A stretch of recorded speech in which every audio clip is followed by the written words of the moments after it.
Nós nos abrimos a Tua palavra, Espírito Santo, nessa manhã. Vem sobre nós, venha batizar quem está aqui, quem está em casa. Vem falar conosco, Espírito Santo. Que as minhas palavras, que o meu entendimento diminuam e que a Sua presença, que a Sua ação prevaleça, Espírito Santo. Quantas vezes desanimamos diante dos nossos pecados, diante dos problemas, mas nós queremos lançar as redes mais uma vez. Vem falar conosco, vem nos purificar, vem fazer a Tua obra em nós, Espírito Santo. Nós confiamos plenamente em Ti. São Miguel Arcanjo, defendei-nos no combate, sede o nosso refúgio contra as maldades e as ciladas do demônio. Ordena-lhe Deus, instantemente o pedimos, e vós, príncipe da milícia celeste, pela virtude divina, precipitai no inferno a Satanás e a todos os espíritos malignos que andam pelo mundo para perder as almas. Amém. Provérbios capítulo 30, versículo do 24 ao 28. Eu gosto demais, como eu disse, dessa subdivisão da Bíblia que é chamada de livros sapienciais, não é? Onde está Provérbios, Salmos e tantos outros livros ali, Eclesiastes ou Coelet, né? Coelet, ou Eclesiástico, né? Ou Sirácida, são livros fantásticos. E vamos aprender com o autor de Provérbios aqui, o que Deus quer nos ensinar hoje. 4 seres são os menores da terra, e no entanto, mais sábios que os sábios. As formigas, povo sem força, mas que se aprovisionam de comida no verão, ou seja, que guardam comida no verão para quando chegar o inverno, não é? Os roedores, povo sem poder, mas que fazem suas moradas nas rochas. Os gafanhotos, que não têm rei, líder visível, mas saem todos em bandos ordenados. A lagartixa, que fica suspensa nas patas, mas mora nos palácios dos reis. Em outras traduções, né? A lagartixa que você pode pegar nas mãos, né? Ou que é sustentada pela sua mão, mas que acaba morando no palácio dos reis. Palavra do Senhor. Graças a Deus. Veja bem, o livro de Provérbios está nos ensinando que para entender como Deus funciona e como a vida funciona, a gente precisa aprender a olhar para a criação, né? Olhar para aquilo que Deus fez. Santo Tomás de Aquino dizia que a contemplação da criação nos eleva, né, no entendimento do Criador, né, de como as leis espirituais funcionam. E a gente percebe que o autor aos Provérbios está nos apresentando 4 categorias de animais, mas veja bem, 4 categorias de animais que, humanamente falando, são desprezíveis, são pequenas, são frágeis. Ele não está falando aqui do rinoceronte, que é animal poderoso, com a capacidade de matar, de caçar. Não está falando do hipopótamo, não está falando do leão, o rei da selva, não está falando do elefante, um animal grande, não está falando do dragão de Komodo, né, aquele animal tão exótico que tem na Ásia, que chama a atenção de tanta gente, que é um dragão, não é? Não está falando de uma cobra hipervenenosa. Os animais são pequenos, são frágeis, são domesticáveis. Quais são esses 4 animais? Primeiro, a formiga. Depois das formigas, os roedores, ou em outras traduções, os coelhos. Mas aqui, a palavra poderia ter sido traduzida como arganazes, né? Da família ali dos roedores, castor, coelho, etc. Os gafanhotos e a lagartixa. O que a gente pode aprender com esses 4? A Bíblia já nos disse por que eles são louváveis. Em primeiro lugar, a gente entende que esses animais, eles são louváveis, eles são virtuosos por 2 realidades. Em primeiro lugar, pelos comportamentos, que a Bíblia já citou, e eu vou desdobrar aqui com você, vou explicar o porquê desses comportamentos sábios e louváveis. E outra realidade que é muito sagaz na vida deles é que eles têm uma capacidade muito grande de se adaptar ao ambiente, né? A adaptabilidade. Eles conseguem surfar as ondas que a vida traz, né? Usando essa analogia. Então vamos lá, primeira coisa ele fala da formiga. Gente, a formiga lá em próprio trecho de Provérbios, né? O livro de Provérbios, capítulo 6, do 6 ao 8, fala, né? Como a formiga é não precisa ler não, só estou citando, é um exemplo de trabalho, um exemplo de organização, etc. E a formiga, de fato, é um animal encantador, né? Não pela beleza, nem por nada, pelo tamanho, mas ela tem um senso de organização, um senso fora do comum, né? Há atitudes, assim, por exemplo, você sabia que a formiga, elas têm atitudes sanitárias. Se uma formiga morre dentro do formigueiro, junta 4 formigas, tira, e eles têm um desinfetante natural que eles usam para não espalhar ali, né, porque se o corpo começa a apodrecer, pode espalhar doença, infectar, não é assim sucessivamente. Então elas tiram as formiguinhas mortas do formigueiro para ficarem ali dentro sem nenhum risco de contaminação, usam desinfetante ali natural, né, para não espalhar a infecção. Então são animais fantásticos. Mas aqui, no livro de Provérbios, ele está dizendo o seguinte: por que as formigas são sábias e louváveis e por que elas são um modelo para nós? Porque elas armazenam comida no verão.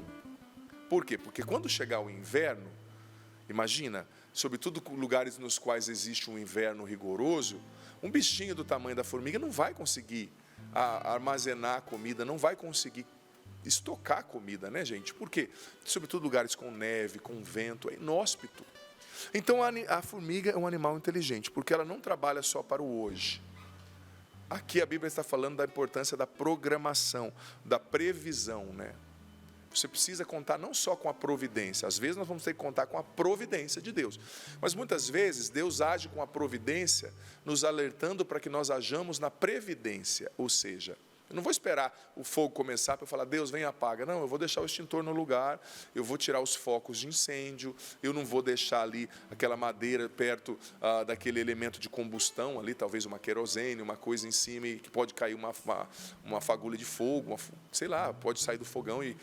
Pode acontecer, né, gente? Uma vela, acidentes acontecem. Então, a sabedoria da previsão, do se preparar. E essa lição da Bíblia e essa lição das formigas, veja bem, nós estamos lendo a Bíblia, tá? Que não é não estou falando de zoologia nem de biologia, é a palavra de Deus. Essa atitude do saber se preparar para o amanhã, ela é louvável e é uma atitude sábia, que a Bíblia exalta. Por quê? Porque, olha, se você quer ser um vencedor, se você quer ter êxito no que você faz, saiba se programar. Saiba se programar do ponto de vista espiritual. Aqui eu lembro daquela, não precisa ler, mas eu só cito, sabe aquela passagem das virgens imprudentes? Elas não estocaram o tanto exato, o tanto necessário de azeite para manter a vela delas acesa quando o noivo chegasse na madrugada. E essa metáfora de vela acesa, de azeite, né, ou de óleo ali no candeeiro, naquela vela antiga, ela é uma metáfora do quê? Da vigilância. Que a gente tem que estar preparado. Ou seja, do ponto de vista espiritual, você tem que estocar, entenda a analogia, estocar oração, estocar jejuns, estocar penitência, estocar, né, armazenar conhecimento da Escritura, leitura da Bíblia, amizade, intimidade com Deus. Por quê? Porque quando chegar o dia mau, você tem azeite na sua vela, no seu candeeiro, na sua lâmpada. Porque o dia mau vai vir, gente. O dia da tentação, o dia do problema, o dia no qual acontece uma situação inusitada, pela qual você não estava esperando. Então é preciso aprender com a sabedoria das formigas, como diz aqui o livro de Provérbios, a estocar, a armazenar do ponto de vista espiritual, como as virgens prudentes armazenaram o azeite, o óleo nas suas lâmpadas. Precisamos armazenar a espiritualidade, ou seja, eu não estou tendo nenhum problema, então eu não rezo. Não, agora que você não tem nenhum problema, que você precisa rezar, para armazenar essa força da oração, para quando vier o dia mau, você ter o que dar, você ter condições de suportar a provação. Porque a aprovação vai vir. O dia mau, gente, isso é bíblico, ele vai chegar. O dia mau pode ser uma doença, o dia mau pode ser a perda de alguém, o dia mau pode ser o desemprego, o dia mau pode ser aquele dia que aquela pessoa te provoca, o dia mau pode ser um assalto, uma situação inusitada, uma coisa que aconteça. Você já percebeu? O inimigo, ele nos conhece. Ele sabe a sua fraqueza. Sobretudo você que foi do mundão antes de ser de Deus, ele foi teu amigo, você foi amigo dele. Ele te estuda. Então vai ter o dia que você vai estar mais cansado, vai ter o dia que as suas fraquezas... Você percebeu? O auge da tentação, diziam os padres do deserto, isso é observação prática, é quando você está muito cansado, ou decepcionado, ou desiludido. As suas guardas baixam, né? Então você não dormiu direito, ou você está vindo de um show, ou de uma pregação, ou de um evento, ou de um trabalho intenso. Fica atento, redobra a atenção. Mas é preciso, como a formiga, armazenar. Porque se eu não armazeno hoje oração, se eu não armazeno hoje amizade com Deus, leitura da Escritura, penitência, jejum, eu vou estar com a minha vela sem azeite. Quando o noivo chegar, vai estar apagada. Então, armazenar do ponto de vista espiritual, azeite no candeeiro, mas armazenar também, veja bem, do ponto de vista financeiro. Você sabia? A Bíblia fala disso também. Eu queria tanto, nossa, aconteceu aquele problema, meu filho ficou doente, eu fali. Mas por que você já não se programa?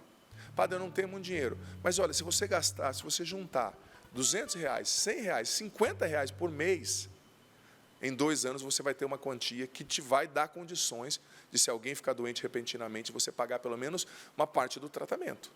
Venhamos e convenhamos, sim ou não?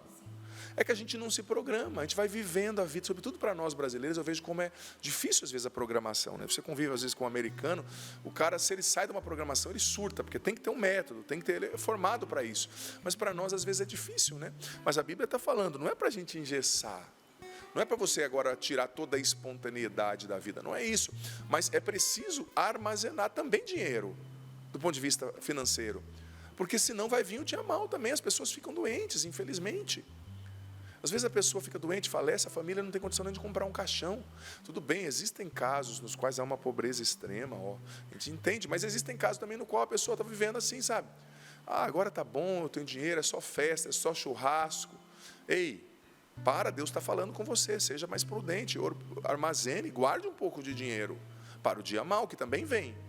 E a gente precisa ter previsão, não contar só com a providência, mas com a previsão. Claro, Deus é bom, é providente, mas nós também precisamos ser previdentes. Prevedere, do latim, né? Que vê antes, que se programa. Você está entendendo? Então, do ponto de vista espiritual, precisamos armazenar, mas também do ponto de vista relacional. Você sabia que você precisa armazenar? Armazene afeto com a sua esposa, armazene boas obras para com seus filhos, porque vai vir o dia mau, vai vir o dia que a sua esposa está com a macaca, ou você que não sai, né, fica sempre com a macaca aí no seu ombro, que tem um temperamento difícil, usando a analogia. Você tem que armazenar afeto, porque vai ter dia que você vai estar mais bravo, tem dia que você vai dar uma palavra ríspida para a sua esposa, para o seu esposo, para o seu filho, que você não vai ter paciência, que você trabalhou tanto que você chegou em casa e não tem nada mais para oferecer para sua esposa, para o seu filho, você gastou tudo no trabalho, sabe?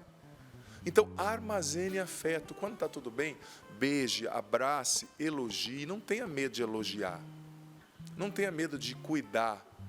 Guarde pontos com a sua esposa, no sentido, olha, a mãe dela está doente, vai lá cuidar. A mãe dela veio morar na sua casa, assuma como se fosse a sua mãe. Armazene afeto. Porque o dia mal vai chegar, relacionamento não é fácil. Você que é casado sabe, um casamento não é fácil. A gente que é padre ouve tantos casais, ouvimos tantos casais, né? Então, armazene afeto, guarde pontos. Porque quando vier o dia mal, você tem ali coisas boas armazenadas, né? Então, a formiga, nos ensina sobre o planejamento, o esforço, a visão do futuro. Aí mora a sabedoria. Primeiro animalzinho que Provérbios nos ensinou. Sabedoria não está só em animais grandes, em coisas grandes, mas na sabedoria dessas atitudes, né? Segundo o animal, falou aqui a Bíblia da CNBB, né? A tradução do CNBB, os roedores, em outras traduções, o coelho, né? O castor. Diz o seguinte, eles são vulneráveis, né? Eles não são poderosos, povo sem poder, mas fazem as suas moradas nas rochas. Um coelho é um animal muito frágil, sabia? Ele tem muitos predadores. E ele não é um animal assim com muita virtude no sentido de ataque, não é?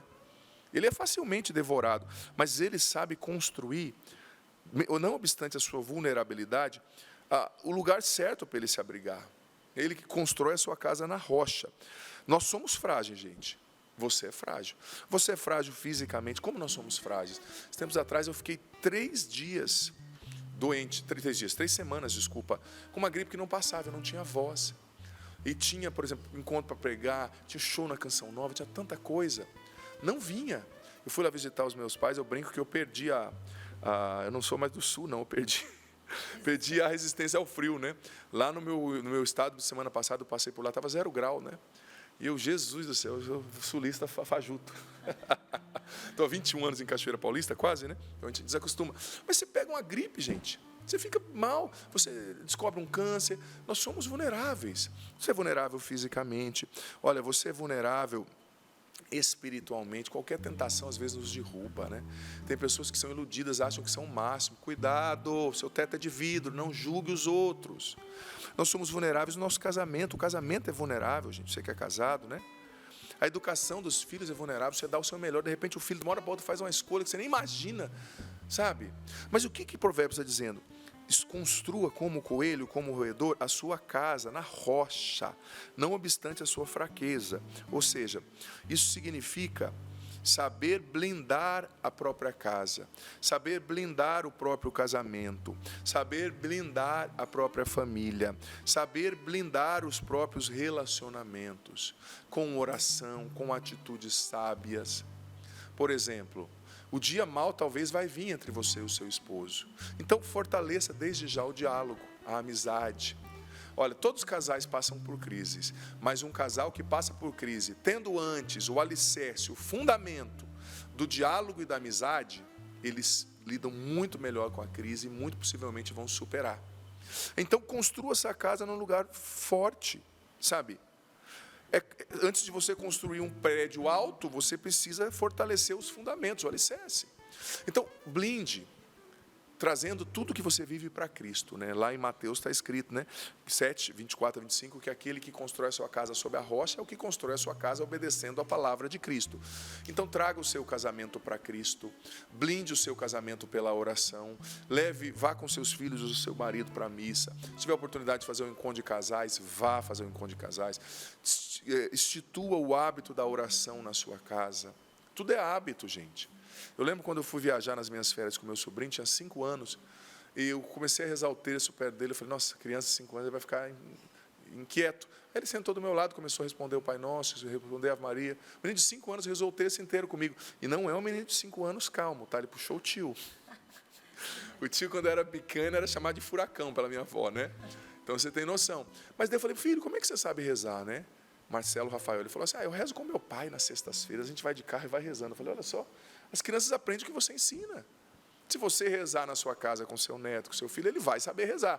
Talvez no começo correndo, pulando, né? Mas uma hora a ficha cai, né? O aprendizado é absorvido. Então, fortaleça sua família, rezando junto, fazendo retiro. Fortaleça o seu casamento, conversando, sendo parceiro.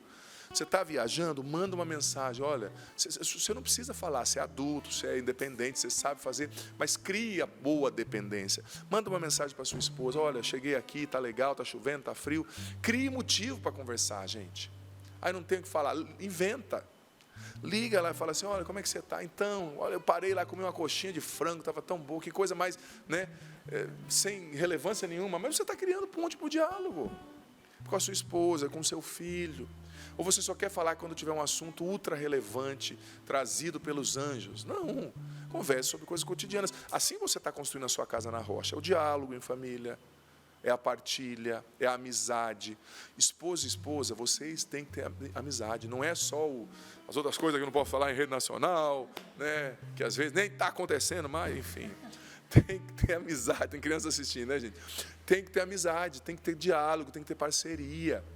Ai, mas o jeito do outro me incomoda. Você não casou, cara de pau? Abraça o que é teu, né? Abraça a cruz e vai para frente. Ai, mas ela tinha que ser igual a irmã. Não é, irmã. Você casou com ela. Você casou com ele. Então, construa pontes de diálogo, como o Papa Leão tem falado tanto. Fortaleça, construa sua casa na rocha. Rocha da oração, rocha do diálogo, rocha da amizade. Sobretudo, você tem problema com seu marido, não vai falar mal do seu marido para os outros. Sabe? Você resolve o seu problema com o seu marido, os outros não. Você está destruindo a sua casa. Não vai falar mal da sua esposa. Eu estou desabafando. Vai desabafar na confissão, minha filha. Ou diante do sacrário. Fala mal do seu marido para o seu filho, para sua mãe, por exemplo, a sogra. Você é filha dela, não ele. Ela vai ficar sempre do seu lado, bebê. E você nunca vai crescer, vai ficar sempre infantilizada. Então, constrói na rocha a sua casa. Tá bom? Terceiro animal. Os gafanhotos, olha só o que a Bíblia diz. Os gafanhotos não têm rei, eles não têm um líder, mas eles saem todos em bandos ordenados. Aqui a palavra está dizendo da sabedoria da unidade, né? Sabedoria da comunhão. Eles não têm uma liderança visível, mas eles são extremamente organizados e eficazes, né? Deus usou os gafanhotos como uma das pragas do Egito, né? E a força da igreja, a sua força, ela não está nos seus dons, ela está na sua capacidade de cooperar e ser cooperado com outras pessoas. Não adianta, mesmo sem reconhecimento, quando há comunhão, há vitória, e quando não há comunhão, não há vitória. Gente, os gafanhotos se organizam em grupos, e aí está a força deles. Ninguém é bom sozinho. Há uma grande sabedoria, enorme, em saber criar grupos de apoio, sabe? Os vencedores são aqueles que conseguem criar grupos de apoio emocional e espiritual.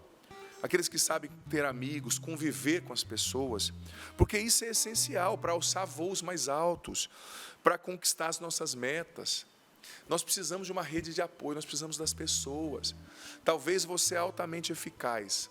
Eu vou ser sincero, em algumas coisas que eu faço eu consigo ter uma eficácia, mas Deus foi me ensinando que às vezes é melhor eu andar para trás com a minha eficácia e contar com a cooperação de pessoas, porque nós precisamos de um grupo de apoio, gente. Uma rede de apoio, né? Nós precisamos de uma rede de apoio. Ninguém é bom sozinho. O Monsenhor Jonas Habib sempre nos ensinou isso. A gente vive numa comunidade, né? Esse final de semana eu fui em missão, por exemplo, lá em Minas Gerais, João Pinheiro, né? Mandei um abraço para o povo já aqui no início, e eu tinha as minhas irmãs de comunidade comigo, né? A Núbia e a Sônia, e como foi maravilhoso, né? Eu ali, às vezes, num perrengue, porque é muita coisa que você vive, né? Aquele monte de gente, aquela confusão, maravilhoso, claro. Mas, às vezes, uma irmã de comunidade, você olha para ela, você não precisa falar nada. Ela vem, te ajuda, ela vem, divide com você o fardo, ou um irmão, né? Como é bom, né? Ah, eu poderia ir sozinho, eu sou o padre. Não, eu não preciso ir sozinho. Eu posso, devo e quero ir com os meus irmãos, né?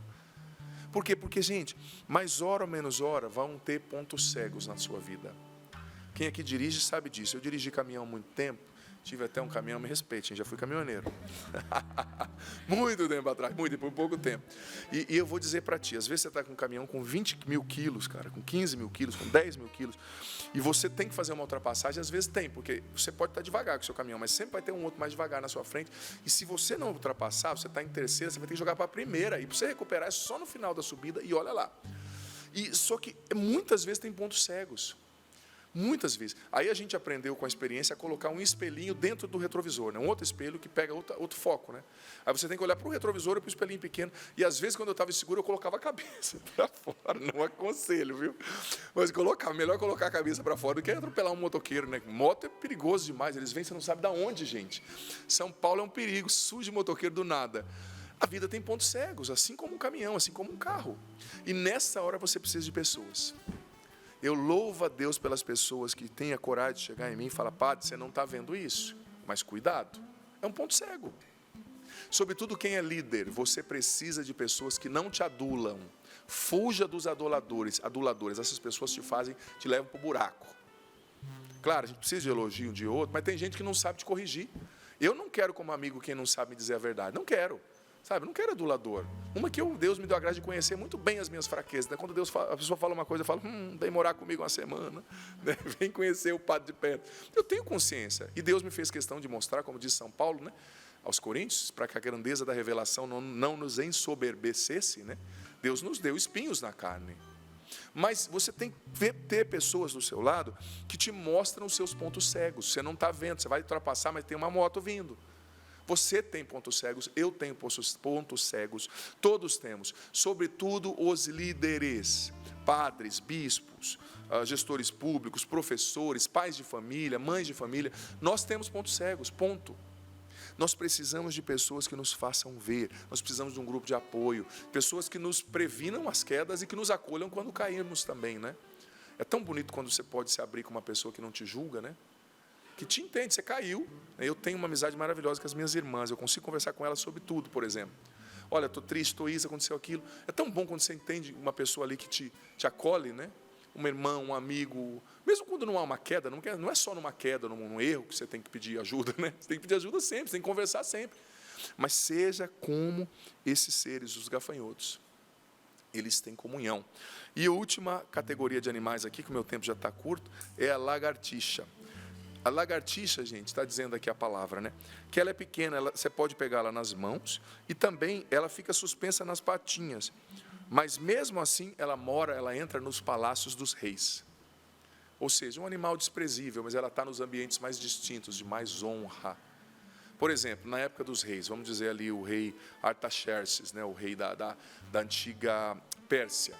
Se você chegasse na presença dele assim, de qualquer jeito, e ele não estendesse o cetro de ferro, de ouro para ti, você era morto na hora. Você não pode entrar na presença do rei, não poderia entrar de qualquer forma, né? Mas a lagartixa estava lá, ouvindo a conversa dos poderosos da corte, né? Claro, é uma analogia que a Bíblia está usando, uma metáfora, mas para dizer que a gente precisa ter a humildade das lagartixas e, ao mesmo tempo, a sagacidade. Porque o que isso aqui quer dizer? Em primeiro lugar, a lagartixa, ela se adapta ao ambiente sujo, pobre e ao ambiente dos reis. Então, uma grande virtude é na adaptabilidade, né? Está na adaptabilidade, a sabedoria. Mas a virtude também está na flexibilidade, né? A pessoa inflexível, ela é sempre nécia, insensata. A pessoa que sabe se adaptar, a pessoa que é flexível, ela é sábia. E é isso que a Bíblia está dizendo. A lagartixa, ela transita em qualquer meio. Sabe? Ela é flexível. Ela sabe se relacionar com grandes e pequenos, né? E nisso há uma grande sabedoria. A pessoa sábia é aquela que sabe conversar com um juiz de direito, um desembargador, e sabe conversar com um mendigo. Ambos com a mesma classe, com a mesma distinção, sabendo quem as pessoas são, reconhecendo a dignidade, mas sabendo quem se é também. Eu tenho que saber quem eu sou. Eu não posso chegar lá no Palácio do Rei achando que eu sou maior do que ele. Não, eu tenho que ter respeito. Eu estou diante de uma pessoa poderosa, mas essa adaptabilidade, essa flexibilidade, essa sabedoria de transitar nos ambientes é algo essencial para que nós cresçamos na vida, para que nós vençamos em qualquer esfera de atuação estejamos nós atuando, sabe? Isso é muito importante, porque, veja bem, sobretudo a flexibilidade, a adaptabilidade. Quantas empresas, gente, poderosas, a gente que tem um pouquinho mais de janeiros aqui, né? Não queria poder dizer isso, não, mas eu preciso dizer, eu já tenho idade da Fundação João Paulo II, Paulo. Você acredita que eu fiz 43? Não. Fiz 43, idade da Fundação João Paulo II. Claro que a Fundação está mais jovem, mais bonita que eu, né? Mas, voltando ao assunto, quantas empresas a gente que tem mais janeiros, que somos mais velhos, já não vimos, que eram top e que não existem mais, porque não se adaptaram ao digital, não se adaptaram ao novo. Você vê uma empresa de fotos, eu não vou nem dizer o nome, mas uma empresa japonesa que era gigante no mercado. Demorou muito para se adaptar, no mercado mundial, tá? Ao novo, à foto digital, a câmera digital perdeu, não existe mais quase, não tem expressão. E assim sucessivamente. Quem não se adapta, eu sei que vai ficar para trás, inevitavelmente. Eu sei que para uma pessoa mais velha, uma pessoa que aprendeu a fazer as coisas assim, é difícil se abrir ao novo. Mas eu e você temos que pedir a Deus essa graça e temos que saber aprender com as pessoas mais jovens. Saber aprender com as pessoas mais velhas, sabe? E saber que se nós formos flexíveis e humildes, Deus vai nos levar a lugares que nós não poderíamos alcançar por nós mesmos, como a lagartixa que entra no trono, diante do trono, na sala do rei. Se você for flexível, se você se deixar formar, se você for humilde para aprender, Deus vai te levar em lugares altos, a lugares os quais você não teria condição de aprender sozinho, sabe? Você não teria condição de aprender sozinho. Então, é preciso saber adaptar-se, ser flexível. É preciso saber conversar, gente, dialogar. Eu admiro muito meu pai. Eu digo não só porque é meu pai, mas meu pai tem um comércio, né, lá em Londrina, no Paraná, e tem um caminhão, tem um depósito de material de areia e pedra. E meu pai, às vezes, entrega para desembargadores, para juízes de direito, eu vejo ele conversando. Aí, esses dias, ele foi me buscar no aeroporto, eu cheguei lá, paramos num semáforo, veio um rapaz, assim, do escuro, né, saindo assim com cara de drogado para o nosso lado do carro. Eu já escondi meu celular, falei, e agora? De repente ele olhou para o carro, olhou para mim e falou, e aí, Fazenda, tudo bem? O apelido do meu pai é Fazenda. Meu pai falou, tudo bem, faz tempo que eu não te vejo aqui, e aí, como é que está sua mãe? Falei, meu pai conhece o cara. E conversa com o cara, como conversa com o desembargador que ele entrega areia no depósito dele. Eu falei, cara, é fantástico, né? Deus me dê essa graça, meu pai, de imitar o senhor. Depois eu levei um susto, já escondendo o celular e o cara falando com ele assim como se fosse amigo, né? Não, eu encontrei esse cara esse dia atrás num bar aí, falei, pai, o senhor e seus bar, né? Mas, enfim, para dizer que é a virtude que a Bíblia está dizendo aqui, né? Da lagartixa, a gente precisa ter essa adaptabilidade, essa flexibilidade de estar nos lugares. Porque se você não é humilde, flexível, não sabe se adaptar, você vai ficar para trás, sabe, inevitavelmente. E tem gente que resiste. Eu vejo até para nós, por exemplo, a gente trabalha com televisão há tanto tempo, é difícil para nós, eu trabalho com televisão há 20 anos, a Paula bem mais, É difícil para nós, por exemplo, no início, não, agora é a internet, agora é o YouTube, a gente fica, vai ou não vai, né? É difícil, mas a gente está aí, a Canção Nova está indo atrás e todos indo, né? Porque a gente tem que estar nas redes sociais, né? Tem que estar, né? Não tem jeito, enfim, é isso, né? Que Deus nos ajude a imitar esses 4 serizinhos. Você vê quanta coisa a gente pôde aprender desses versículos com esses animais? Se a Bíblia os colocou aqui, né, gente? Não é à toa, a gente tem algo para aprender. Então, nós agradecemos a Ti, Senhor, por esse ensinamento. Dai-nos a graça de aprender com esses 4 animaizinhos aqui que o livro de Provérbios nos trouxe. Dai-nos sabedoria, Senhor, a Tua sabedoria, que nós saibamos nos adaptar, que nós sejamos flexíveis, humildes, que nós saibamos contar com as pessoas, que nós construamos as nossas casas sob a rocha, que nós trabalhemos com previsibilidade, com previsão, pensando no amanhã, pensando no futuro. Derrama sobre nós o Teu Espírito Santo, nos batizando, nos enchendo, nos dando essa sabedoria concreta, espiritual, mas também prática do livro de Provérbios, Senhor. Nós precisamos de Ti, que o Teu Espírito Santo venha agora sobre nós e nos dê o entendimento de tudo que ouvimos aqui.